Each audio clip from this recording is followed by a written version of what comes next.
Bueno,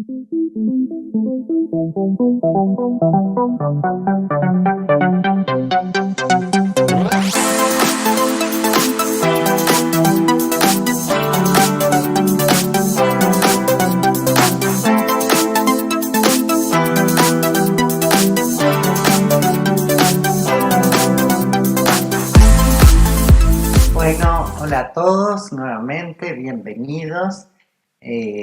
Esta es la primera parte del último módulo, ya estamos terminando esta optativa y lo que queríamos ver en este último módulo era un poquito el tema de las reformas de los sistemas de salud.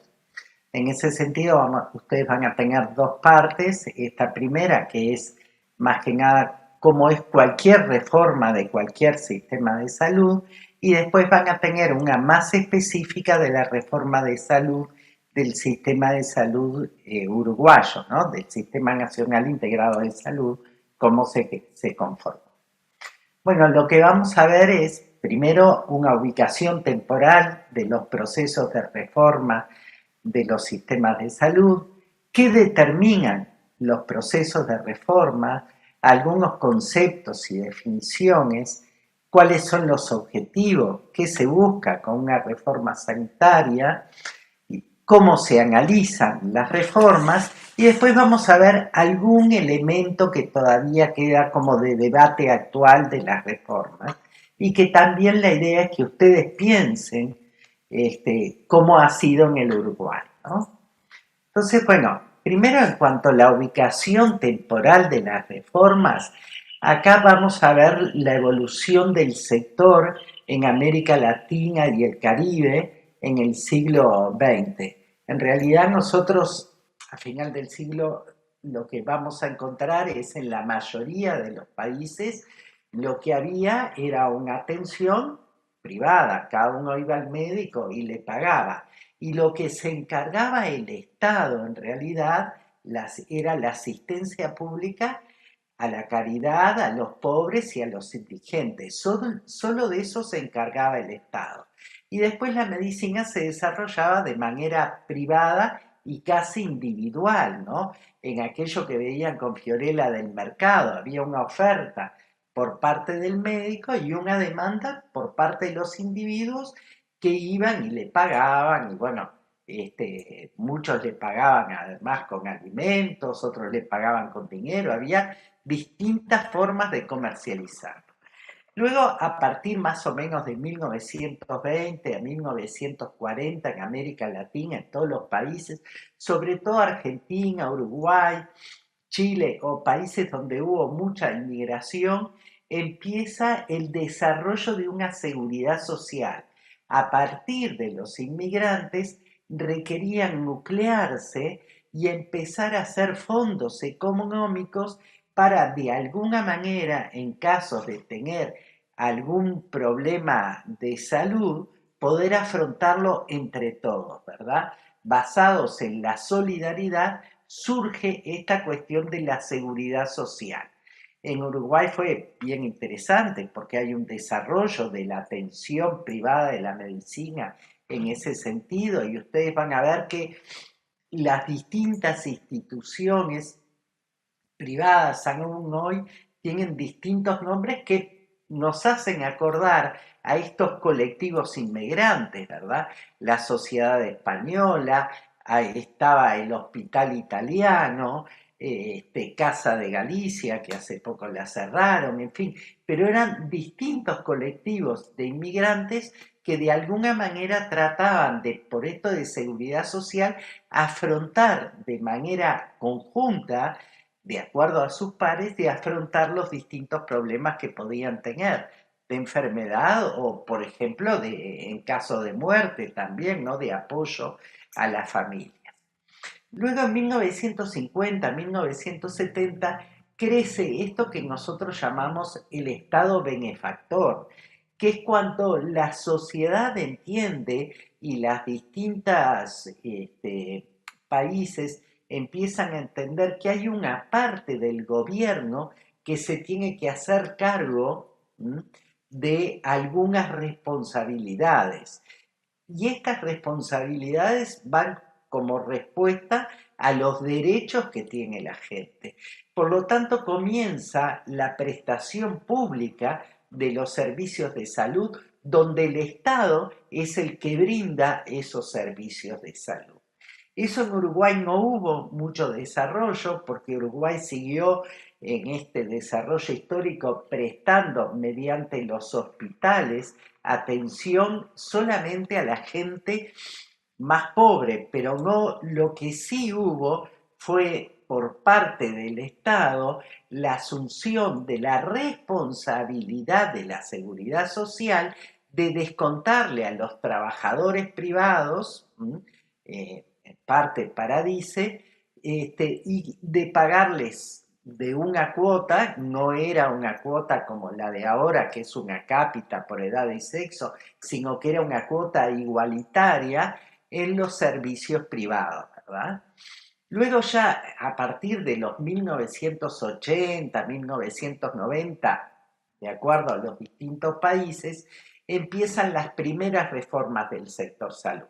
Justamente en base a los problemas de acceso y porque había muchas personas sin capacidad de pago, entonces para garantizar el acceso y separarlo de la capacidad de pago de las personas, empiezan a pensarse las primeras reformas en Latinoamérica.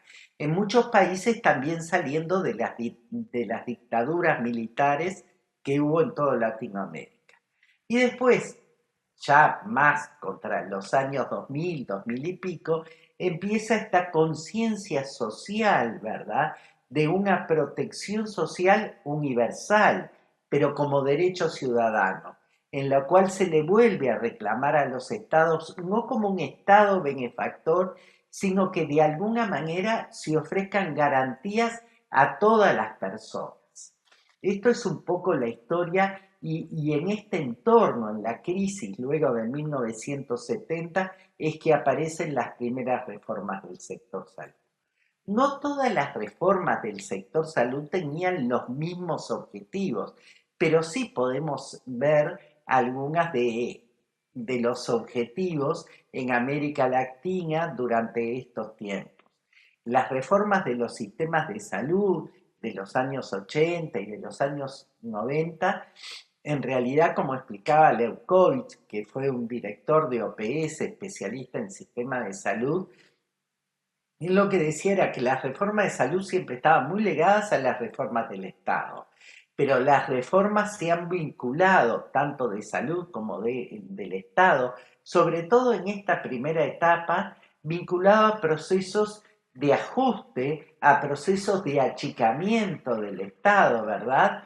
Con una reducción del tamaño del Estado y una desregulación de los mercados donde se ha privatizado mucho. Esto ha pasado en todos los países de la región durante los 80 y los 90. Él decía también que las reformas no respetaban algunas características de los países como históricas, políticas o culturales, sino que adoptaban los patrones de moda, que era achicar y tercerizar la mayoría de las funciones, ¿verdad?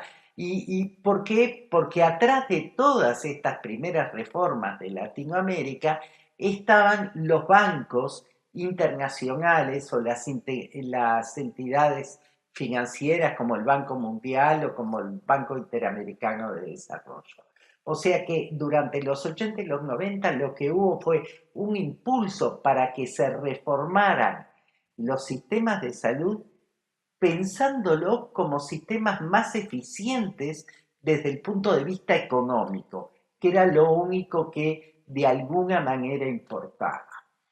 Pero bueno, tenemos que pensar también qué era lo que llevaba a los distintos países a que reformaran sus sistemas de salud y por qué todos iban a este achicamiento del Estado. Y ahí vamos a encontrar que había varios determinantes de las reformas de los sistemas de salud. Primero, los cambios que ocurrieron en toda Latinoamérica, hablábamos de las dictaduras militares de Latinoamérica, con cambios políticos y económicos, donde realmente hay un descalabro de todo el sistema de bienestar social, donde el Estado se achica. Hay también cambios sociales durante estos periodos muy importantes, con un aumento de la pobreza muy grande y una exclusión social y aumento de desempleo muy grande. Y toda esa gente de alguna manera iba también a atenderse a los hospitales públicos, ¿verdad? Hay cambios demográficos importantes dados por las migraciones y por el gran envejecimiento que tienen los países de la región, sobre todo la disminución de la tasa de fecundidad, la disminución de la natalidad, el aumento en la esperanza de vida, que hacen que los sistemas de salud se recarguen muchísimo más porque la gente vive más y obviamente tiene más enfermedades para atender. Pero también dentro de las enfermedades existen cambios epidemiológicos. La aparición de enfermedades no transmisibles, como las enfermedades más prevalentes, ¿verdad? Que eso ustedes la vieron. Lo que dentro de las enfermedades no transmisibles, estas personas que hoy muchos le llaman los multimórbidos, ¿verdad? Personas que tienen muchos factores de riesgo y que desarrollan no solamente una enfermedad, sino varias enfermedades, como ustedes ya han visto, como la obesidad, problemas cardiovasculares, hipertensión, problemas renales, todo lo que se da como síndromes metabólicos de larga data. Y por supuesto también la aparición de otros problemas que antes no eran asumidos por los sistemas de salud, como por ejemplo problemas de drogadicción, problemas de violencia que antes no eran atendidos por los sistemas de salud y problemas mentales, mucho más problemas mentales que para los que fueron diseñados los primeros sistemas de salud. Aparecen también otras enfermedades reemergentes, ¿verdad? Como la tuberculosis, el dengue, el cólera, bueno, últimamente COVID, o siempre en ese momento sobre todo aparecieron estas enfermedades. Por otra parte también hay una determinación y un pensar los sistemas de salud de otra manera en el momento de que empieza un desarrollo tecnológico muy grande, con una dependencia tecnológica muy grande por parte de los sistemas. Los sistemas tienen que ponerse a tiro para poder adquirir esos cambios tecnológicos tan profundos y que se dan en tan poco tiempo. Enseguida un equipo queda viejo, queda obsoleto y tiene que ser sustituido por otro que tiene otras prestaciones.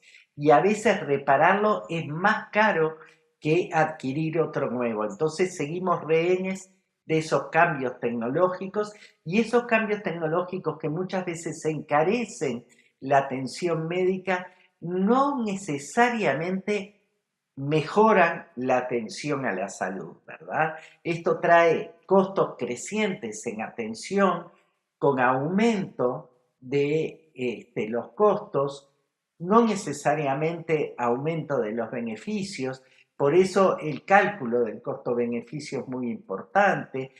Aparecen empresas que tienen que administrar todos estos cambios y todos estos nuevas especificaciones que tienen que tener los sistemas de salud para poder asumir no solamente la tecnología, sino los recursos humanos especializados que requiere esta tecnología y los cambios en la atención médica que requiere esta tecnología. Otra de las cosas que determinaron las reformas de los sistemas de salud fueron también las distintas expectativas de la gente, las distintas expectativas en cuanto a un derecho social. Y esto lo podemos ver de dos maneras. Por la parte positiva, hay un empoderamiento de la gente, hay por lo tanto una conciencia de los derechos y como en toda conciencia de los derechos, una responsabilidad del Estado para cuidar o para garantizar esos derechos. Y por otra parte, y esto sería lo negativo, hasta ese momento, hasta los momentos donde empiezan a hacerse las reformas, y sobre todo la segunda generación de las reformas, no por el achicamiento de costos, se tenía esa idea de que los hospitales solucionaban la salud y que las especializaciones, cuanto más especialización por parte del técnico, ¿verdad? Más había, más conocimiento. Y hoy sabemos que en este nuevo paradigma en realidad no es así, que hay muchísimas cuestiones que se pueden resolver no solamente en el primer nivel de atención, en el nivel ambulatorio, sino que hay nuevas modalidades de atención, como por ejemplo la atención domiciliaria, la atención en el día, ¿verdad? Y que la especialización ya no es necesariamente un sinónimo de saber, que también la atención integral y el poder cubrir todos los aspectos de un paciente de manera integral es muy importante para la resolución de los problemas de salud. Entonces, en este sentido, también decimos que las expectativas de la gente cambiaron, porque mientras antes se creía que para estar mejor atendido había que ir al hospital, hoy sabemos que la mejor manera de atender un paciente, y los pacientes lo saben, es tener un buen médico clínico, un buen médico de primer nivel que siga y le dé continuidad a la atención de los pacientes. Bien, de esta manera podemos entrar a ver algunos conceptos y algunas definiciones sobre qué son las reformas de los sistemas de salud y qué es lo que busca. Entonces, ¿qué es una reforma? Lo primero que a mí me gustaría aclarar es que la reforma no es un momento único, no es una ley, no es algo que se hace en el sistema y de ahí para adelante quedó reformado. En realidad es un proceso que lleva muchísimo tiempo. Y lleva muchísimo tiempo porque lo que busca son lograr cambios mayores en las políticas, en las prácticas, en las prioridades del sector, ¿verdad? Entonces lo que se va a reestructurar o lo que se va a reformar es el modelo de gestión, el modelo de atención y el modelo de financiamiento. No es que un simple cambio en el modelo de gestión o una simple incorporación de una modalidad de atención es una reforma. No, en realidad es una reforma cuando se piensa íntegramente y cuando en realidad lo que cambia son las prioridades del sistema, ¿verdad? Entonces, esto que decíamos en la definición y en el concepto, son cambios a largo plazo, no se esperan de un momento para el otro, tocan los grandes problemas del sistema, implica muchísimos actores, no es solamente una ley y que el ministerio haga tal o cual otra cosa. Hay que modificar las instituciones, hay que modificar los modelos de atención, hay que ver de qué manera se puede cambiar o explicitar los cambios para tener una mejora de la salud, ¿verdad? Y si bien este proceso es un proceso eminentemente político, requiere muchísimo planificación y estructuración por parte de los técnicos.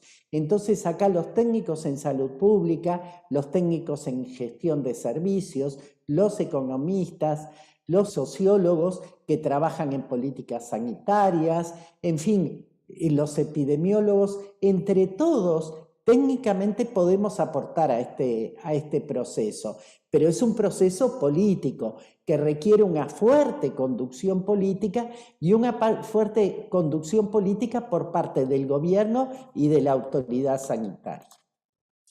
Bien, entonces decimos también que es un proceso continuo de cambio en las políticas sanitarias y de las instituciones, a través de las cuales se ponen en marcha varios cambios.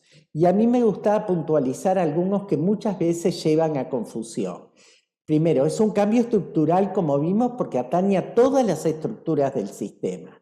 Pero además, muchos autores le llaman que es un cambio de arriba a abajo, ¿Por qué de arriba abajo? Porque está impulsado por el gobierno y porque requiere mayoría parlamentaria. Por eso es que cuando nosotros estudiamos la reforma en el Sistema Nacional Integrado de Salud, si bien reconocemos que hubo muchos cambios antes, como la descentralización de ACE, tal y tal y tal, eran pequeños cambios, pero sobre una misma estructura. Recién en el 2007, a partir de la aprobación de las leyes, se pone, y cuando se tuvo la mayoría parlamentaria por parte de la fuerza política Frente Amplio que llevó adelante la reforma del sistema de salud, es allí que se pone en marcha la verdadera reforma de salud. La verdadera reforma que, como ya vimos varias veces, atañe el modelo de gestión, el modelo de atención y el modelo de financiamiento. Y estos cambios, como ustedes lo pueden ver en el Uruguay, son cambios sostenidos que se van a llevar a cabo en las instituciones a largo plazo, que cambian muchas veces los modelos organizativos, los estilos de gestión, ¿verdad? Y no es solamente un proceso continuo de cambios operativos, ¿verdad? Requiere mucho más que eso. Requiere un análisis, requiere el tener unos objetivos y requiere elegir las mejores herramientas para llevarlo adelante. Ortún, en 1991, decía una frase que a nosotros en el grupo nos gusta muchísimo, y que es esto de que las reformas sanitarias no constituyen un problema científico, no es un problema técnico, un problema científico, es un proceso de confrontación de intereses legítimos, ¿verdad?, que tiene en cada país algunas armas peculiares y sus propios cambios de batalla. Porque lo que se están buscando en las reformas es aplicar nuevos principios, y principios que, evidentemente, uno piensa que desde el punto de vista de la salud y del colectivo van a ser muy buenos, pero que pueden tocar los intereses de algunos, ¿verdad? Porque requiere además un involucramiento muy grande del gobierno y un control de ese mercado, como vieron en las clases con Fiorella, ¿verdad? Intervenir y legislar y regular tremendamente un mercado de la salud. Como definición política de salud, y esto es la posición, digamos, del Estado y del gobierno, no solamente alcanza con definir y caracterizar la situación de salud, pero con esta mirada de bien común, de salud colectiva, ¿verdad?, expresándola ahí en una manera de problematizarla, ¿verdad?, pero que de problematizarla, decir, bueno, ¿cómo se alcanza una mejor salud para el colectivo? Pero no para el colectivo en promedio, digamos, sino justamente como interés público. ¿Cómo hago para que los que hoy están fuera del sistema se integren al sistema? ¿Cómo hago para que aquellos que tienen más necesidades de salud obtengan la cantidad de recursos necesarios? ¿Cómo hago para que aquellos que no pueden pagar en el mercado reciban una atención de salud de acuerdo a sus necesidades? Entonces, bueno, allí es que se trabaja en esta cuestión de los objetivos y los principios de las reformas. Los objetivos de las reformas de los sistemas de salud no son otros que los mismos objetivos de los sistemas de salud, y que nosotros ya los vimos, que tiene que ver con esto de mejorar la salud, es el objetivo, el tener un trato adecuado a lo que la gente espera, ¿verdad? Y contar con una protección financiera o una sustentabilidad financiera. Y para eso veíamos que había 4 funciones que, bueno, que fueron las que ya estudiamos. Entonces, para cumplir con esos 3 objetivos de los sistemas sanitarios, existen una serie de principios que, según nosotros, en la reforma que estemos estudiando, los podamos explicitar, vamos a poder después medirlos y evaluar la marcha de la reforma, ¿verdad? Entonces, los principios son el de la equidad, la efectividad y la calidad, la eficiencia, la sustentabilidad financiera y la participación. Y como decíamos, los resultados de cómo estaba el sistema de salud antes, y por ejemplo a los 10 años o a los 15 años de la reforma, como en parte como ya hicimos en Objetivos Sanitarios Nacionales, profesionales, es que vamos a tratar de medirlo, ¿verdad? Entonces, bueno, cuando decimos medir los resultados en salud en términos de equidad, podemos hacerlo desde varios puntos de vista. Equidad en condiciones de salud. ¿Qué quiere decir esto? Que la condición o la mejora de salud alcanzada, ¿verdad?, no esté de alguna manera determinada por diferencias evitables e injustas. Por ejemplo, que los determinantes de salud, que sabemos que tienen un rol muy importante en todo lo que es a los resultados en salud, estén contemplados dentro de la atención para recibir de pronto más servicios de acuerdo a esas necesidades, de acuerdo a la vulnerabilidad. Por ejemplo, que podamos medir las diferencias de la mortalidad infantil, ya sea por departamento y por barrio, y que esto no sea una copia, que haya más mortalidad infantil donde hay mayor vulnerabilidad. Que la diferencia entre esa más mortalidad infantil a los lugares donde hay menos mortalidad infantil, que esa diferencia que antes de pronto podía ser de 5, 6 o 7 unidades antes de la reforma, luego de la reforma la podamos medir y que se achique esa brecha. ¿Se entiende? Que esa brecha o esas diferencias por barrio sean lo más acotada posible, ¿verdad? Eso implica que las acciones que se hicieron en aquellos barrios donde la vulnerabilidad es mayor, esas acciones fueron mayores y fueron tendientes a disminuir esa brecha, ¿verdad? Bueno, cuando hablamos de equidad en servicios de salud, prácticamente lo mismo, ¿no? Recibir atención en función de la necesidad. Por lo tanto, muchas veces no poner más recursos para la gente que tiene mejor salud o mejor poder adquisitivo o lo puede tener, ¿verdad? Sino de alguna manera poner más recursos donde más lo necesita. Y esto puede ser medido, por ejemplo, en la cobertura de algunas prestaciones del sistema, ver si se hace de manera igual, el acceso, el uso. Un ejemplo que estuvo muy discutido en el último tiempo para el Uruguay, aquellas instituciones que de alguna manera facilitan o venden, además de sus por ejemplo, su atención ambulatoria, venden servicios plus. ¿Qué quiere decir? Para el médico cirujano tengo una espera de 15 días, pero si pago un servicio plus, quiere decir que tengo recursos como para brindar esa atención, va a ser antes. Por lo tanto, el acceso no es igual para todas las personas. Hay algunas personas que por su pago aparte de la cuota FONASA, ¿sí? Por ejemplo, por la cuota FONASA, lo que le da el prestador a todos los usuarios está regulado y supongamos tenemos un tiempo de demora X con el primer médico de medicina general. Se entiende que por normativa no puede ser más de 24 horas.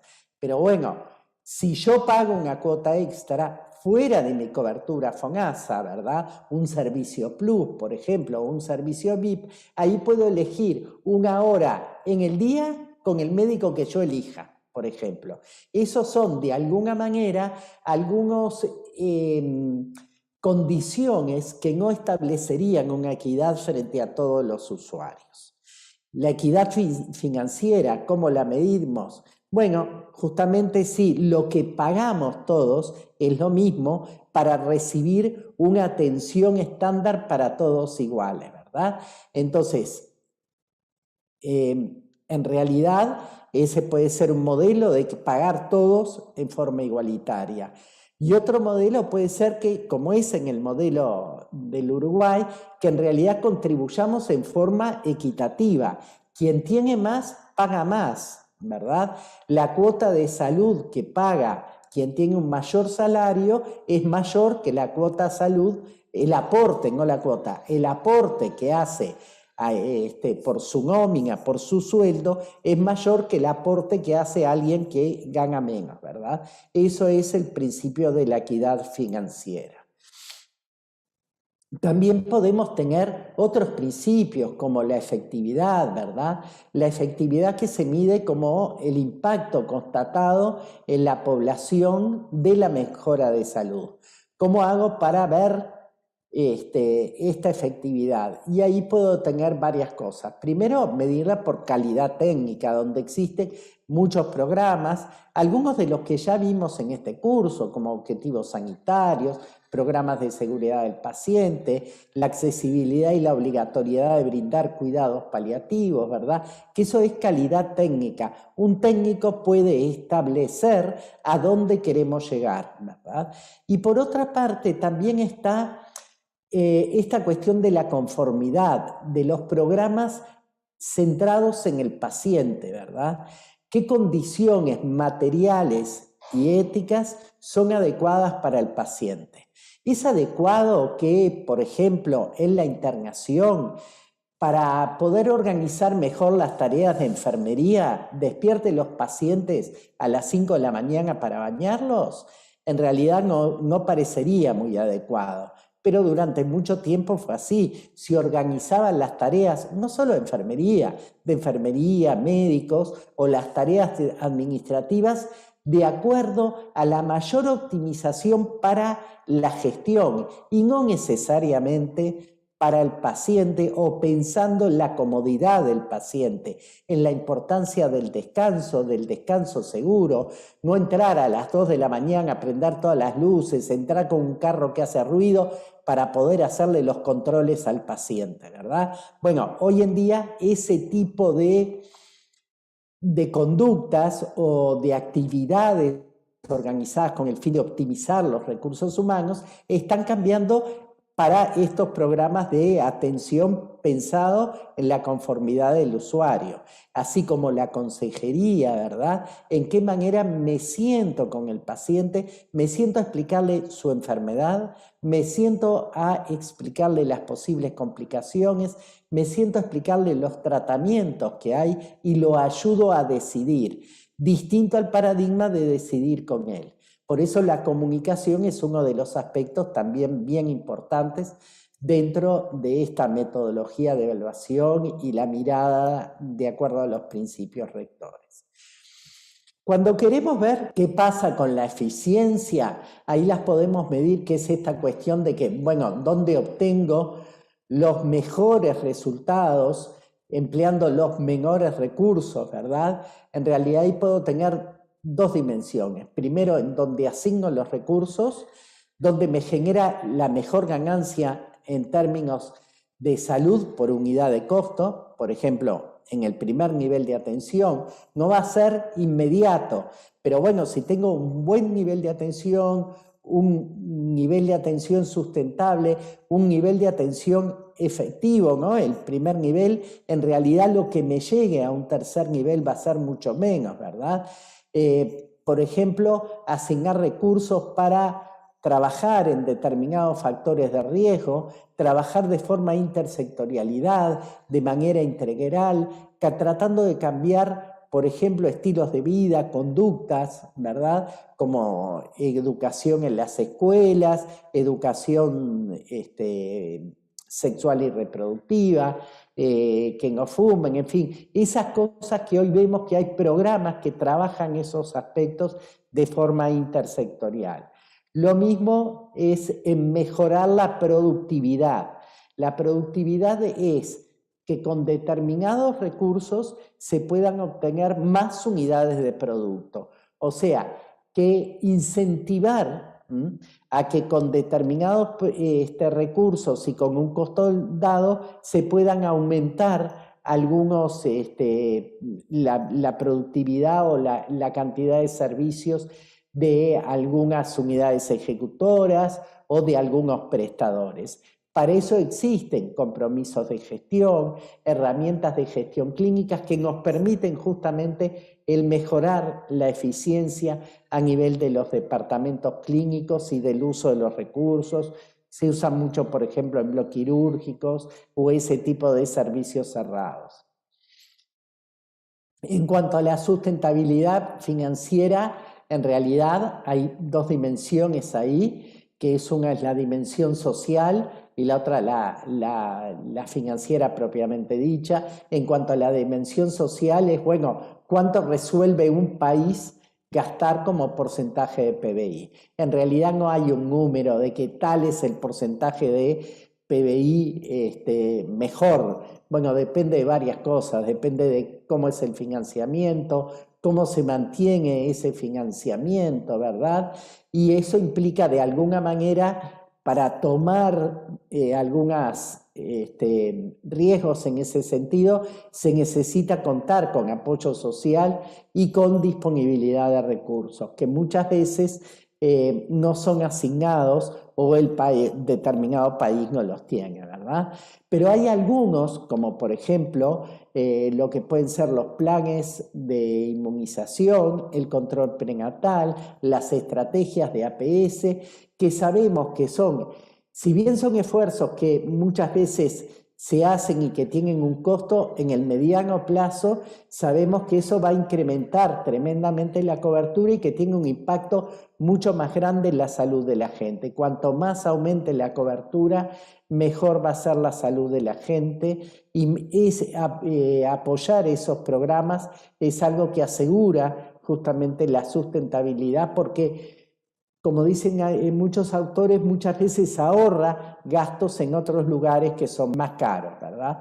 Y a largo plazo buscar siempre sistemas de financiamiento sustentables, donde, como ya nosotros vimos en el curso, se utilicen, como se utiliza en el Uruguay, las tres funciones separadas de recaudación, mancomunación y compra de servicios. Por último, dentro de los principios rectores está la participación social. La participación social para varias cosas, ¿no? Para poder justamente asegurar que estamos escuchando las necesidades de la población, ¿verdad? Y que estamos trabajando para ellos y qué es lo que quiere esa población, ¿verdad? Y para eso existen procedimientos que realmente son distintos en cada sistema de salud, que tiene que ver con justamente cómo la gente se involucra y participa en la planificación, en la gestión y en la evaluación de los servicios, cómo se le rinden cuentas a la población mediante la evaluación, cómo participan en la gestión de manera directa o participan en la rectoría. Nosotros sabemos, por ejemplo, que en la JUNASA hay un representante de los usuarios, en las comisiones directivas de las diferentes instituciones de asistencia médica hay también, y hay consejos consultivos, donde ahí no participan directamente en la gestión, pero participan en forma indirecta con un rol mucho más consultivo que decisorio, ¿verdad? Pero bueno, este tipo de participación puede ser de distinto tipo y después vamos a ver un poquito más cómo es en el Uruguay. Bien, por último, para analizar las reformas podemos analizarlas de varias maneras, ¿verdad? Como veíamos recién, de acuerdo a sus objetivos y en base a sus principios rectores, que lo que vamos a analizar es antes y después de la reforma, la equidad, la efectividad, la eficiencia, en fin, los principios rectores. En función del contenido, lo que vamos a ver es si la regulación y la normatización, el componente más grueso sobre el que se actúa o están en equilibrio, son los componentes financieros, los componentes de gestión o los componentes del modelo de atención, ¿verdad? Los distintos países los han hecho de distintas maneras. En función de la gente, del sector sobre el cual se actúa, bueno, ahí se puede actuar un poco como les había explicado Fiorella, sobre el paciente, sobre el asegurador, sobre el comprador, que nosotros habíamos visto que era en este caso el FONASA, que compraba de determinada manera para optimizar la compra, ¿verdad? Que compraba según edad y sexo, ¿verdad? Y que además había un componente variable de metas. Y también en función del fenómeno económico, si es esta cuestión de qué es lo que voy a regular más. La oferta, voy a regular la demanda, ¿dónde voy a poner el énfasis en el regulador? Esto es cuando lo miro desde el lado de los agentes del mercado y sobre cuál de estos agentes actúa, también puedo analizar de esa manera las reformas. Por último, y antes de cerrar esta parte de análisis y más que nada de mirada sobre las reformas y sobre la reforma del sistema de salud del Uruguay, ya desde el 2002 Granado planteaba algunos elementos que están en el debate, ¿no? Primero, esta controversia o esta contraposición de mayor necesidad de control político, mayor conducción del sistema, por lo tanto más involucramiento en el mercado, por lo tanto más normatización y regulación, y bueno, lo que puede ser el otro polo, ¿no? Más cooperación y complemento con el mercado, lo que el Estado y lo que la intervención no puede hacer, se terceriza, en fin, ese tipo de cosas, ¿verdad? Después esta cuestión de los valores éticos. Por más que existen varias maneras de reformar, ¿qué es lo ético? ¿Cuán ético es que se pueda mejorar la salud de un grupo y no la salud de un colectivo o de un país? ¿Qué estoy haciendo y cómo estoy mirando estas cuestiones, por ejemplo, en la equidad? También en otras cuestiones, ¿verdad? Que nosotros en el mercado lo habíamos visto mucho. El compromiso del personal de salud. El personal de salud, por lo general, es recursos humanos muy especializados que durante muchos años han desarrollado muchísimo compromiso y que después vemos que en los últimos años se empiezan a trabajar algunas cuestiones porque se han perdido, ¿verdad? Porque se ha convertido más en otra cosa el sector salud. Estas cuestiones como, por ejemplo, la seguridad del paciente, la participación del paciente, esto que a veces no nos gusta llamarlo, pero que se llama muchas veces la medicina humanizada, ¿verdad? De qué manera nosotros tratamos al paciente no como un cliente en el medio del mercado, sino como alguien que está necesitando algo para lo que yo me preparé, ¿verdad? Entonces el compromiso del personal de salud es algo que muchas veces se está volviendo a analizar y volviendo a trabajar. El tema de la intersectorialidad y la participación social.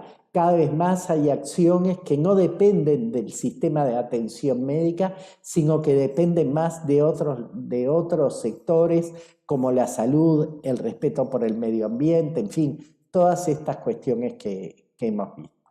Pero bueno, de a poquito iremos viendo estas cuestiones. Me despido yo por acá y sigan ustedes. Hasta luego.